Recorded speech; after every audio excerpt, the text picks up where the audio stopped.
Richard Southern joins us again. And Richard, I'm curious about this next story you're going to tell us about.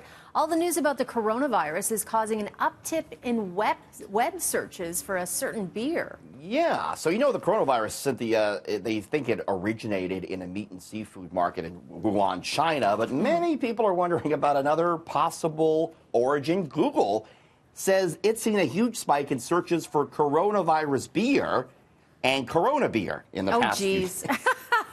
So you know what's happening, right? People are, making this connection between Corona beer and the coronavirus, where, of course, there is no connection whatsoever, Cynthia. No, none whatsoever. As for how the virus got its name, apparently when you look at it under a microscope, it has a crown-like structure, and in Latin, corona means crown, so that's how it got its name. Oh. I know you were at the news conference today with the Chief Medical Officer of Health, and they were using some more technical terms for it, weren't they? Yes, it's 2019 CNV, or don't quote me, I got that wrong, but it's something along those lines. So it doesn't, it's not a title that would roll off your tongue. No. But definitely has nothing to do with any beer, that's for sure, Cynthia. No, not at all. Not at all. Okay, one video game maker is urging people to turn elsewhere for information about this virus. Yeah, I don't know if this is surprising or not, but there's a big video game out there. It's been around for a couple of years. It's called Plague Inc., and it involves the players, or the goal of the game is to infect the entire world with a deadly virus. Players create a fictional virus.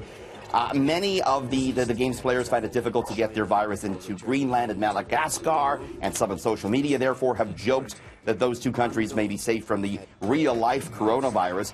Anyways, the makers of the game out with a statement saying, listen, this is just a game. Don't look to us for any information about the coronavirus. Oh, geez. A little dark humor there.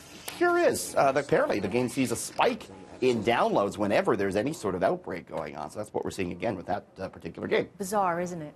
Yeah. Okay. Now, we know movie ticket sales have been declining nearly across the board over the last decade.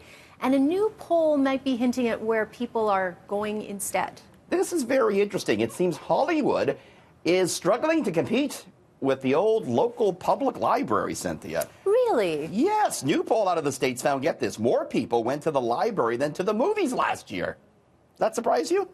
Actually, it does. That's really interesting. Although I think a lot of people are watching movies at home on their, big screen TVs or computers online. Correct, you are. But, adults reported taking an average of 10.5 trips to their local library in 2019. That's more visits made not just to the movie theater, but to concerts, to theme parks, to zoos, to casinos, you name it. Women reported visiting the library nearly twice as frequently as men.